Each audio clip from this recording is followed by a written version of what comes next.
There's a few things that have been really in the forefront of my mind. And a lot of it really, I'd say, surfaced when I just began to very openly think about, I'd say, my experience with MDMA when I was younger. And this was sparked when I was just watching this one YouTuber called Psyched Substance.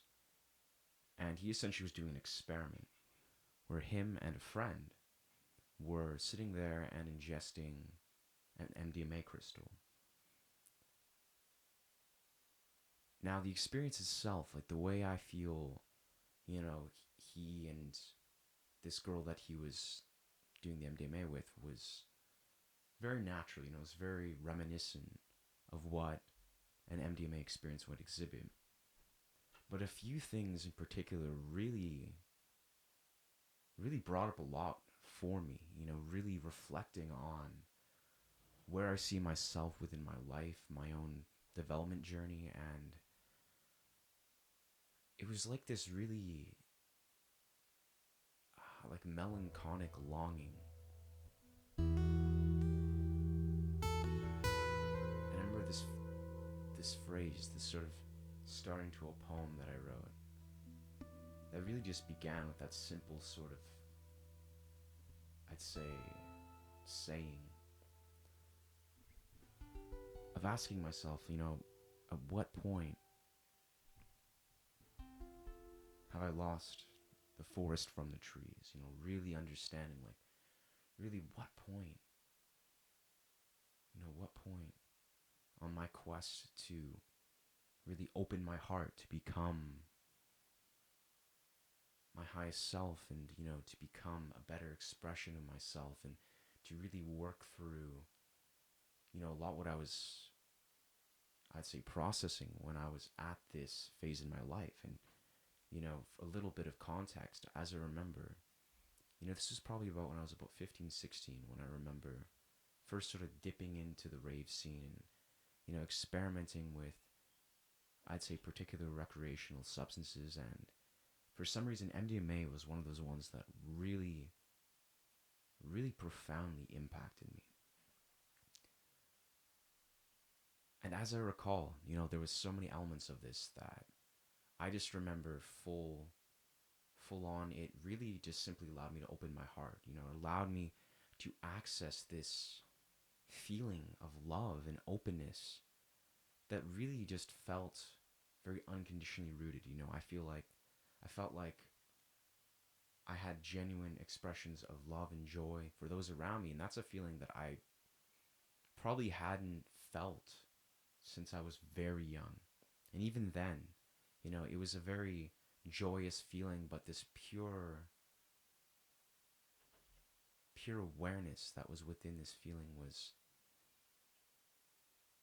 just quite exquisite. It was unlike anything else. So again, it's interesting to see the way that when observing this, and this is something I've actually noticed myself begin to unpackage continually, as I sort of reflect on that idea of introducing something like MDMA and understanding the role that it once played in my life and how I genuinely feel it allowed me to access certain aspects of myself and really removing the substance from it, just allowing myself to openly receive another with a really, really open heart.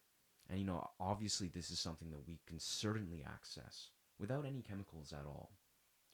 But I think, this really struck me at this point when I just looked back like 10 years ago, or actually more than 10 years ago, when I was at this phase of my journey, when I remember really like going on a quest, like this was right around the time I remember starting to really entertain training martial arts, and I started to take I'd say, my development journey very seriously.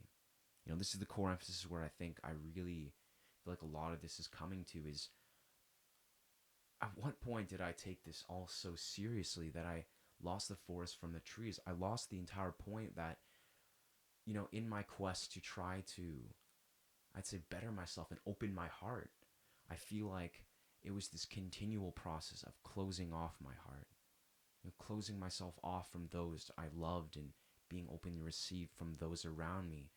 in this means to really build myself up to be at this phase where I felt like I was abundant and I was truly capable of being received by those around me. That I would really offer this pristine, I'd say, abundance. And so, yeah, there was a lot that I feel like I sat with. And, it was, incidentally enough, like it really, this entire thought stream really began to unravel into, again, this deep sort of melancholic feeling of my perception of friendships. And this was another piece of it that I feel like, when I looked at this phase of my life, when I was actively experimenting with recreational chemicals and dipping to the rave scene for the first time, learning to dance and immersing myself deeply into the rave scene and the culture. It was understanding that how openly I found myself able to receive, friendships or even just acquaintances or even just random interactions as a whole. Like, this is something that I feel like I've continued to see true value within. And it's gone through phases, but this is what I feel I honor so much within the rave scene, the dance scene, and all these sort of cultures that revolve around these kind of gatherings, is the means to really be able to cultivate interactions and friendships and experiences in such a rapid way where ultimately it's very much rooted in an energetic connection, more of a non-verbal connection. You're able to receive each other and feel each other and impact each other in such a beautiful way. Be it if it's ever so subtle or if it is somewhere where you take it to a very deep and everlasting place, right? So that's what I found myself unpackaging a lot. And I think the last piece of the puzzle that really, really struck me, and this kind of really, this really, really struck me, was hearing the news of one of my high school friends passing away. I'm just seeing that last night, and I don't even know how to still process that. Like, it was one of those things that, this was a friend that I actually, when I was, also at a place in my life where I was unpackaging a lot of what it means to have friends and be a friend. And, I had a few people in my life that we would gravitate towards each other in this sort of high school experience. And he was one of the few people that I feel really opened up his heart and reached out, like made a very conscious effort to be a good friend. I really feel like he went out of his way to show me and the people in his life that he valued them, that he cared about them being in his life. And I think part of where this feeling comes from, this like deep sense of loss and disparity, is really looking at the way I feel that, this phase of my life, our friendship, the way it cultivated and the way it ended, much like many of my friendships when I was younger and processing things, it ended very suddenly. There was like a huge shift within my life and then also in theirs, and that was just unraveling and created this divide. And it was like we had to just part ways and go on our paths. And I've come to peace with this process. I've come to understand that certain friendships, serve certain roles within our lives. And I've recognized this since I was very young. But to really reflect and to feel all this emotion kind of come up, and really looking at, my friend Ron and thinking that, man, like this doesn't really feel real, but maybe energetically, like this is where my mind needed to see this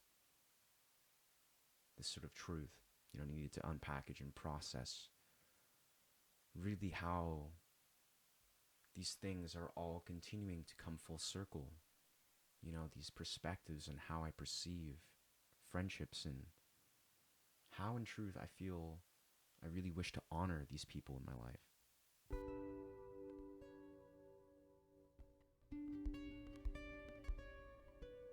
Much like maybe a psychedelic or psychoactive experience can offer us, we can just allow ourselves to just step right outside of this mind and recognize that there's something else there.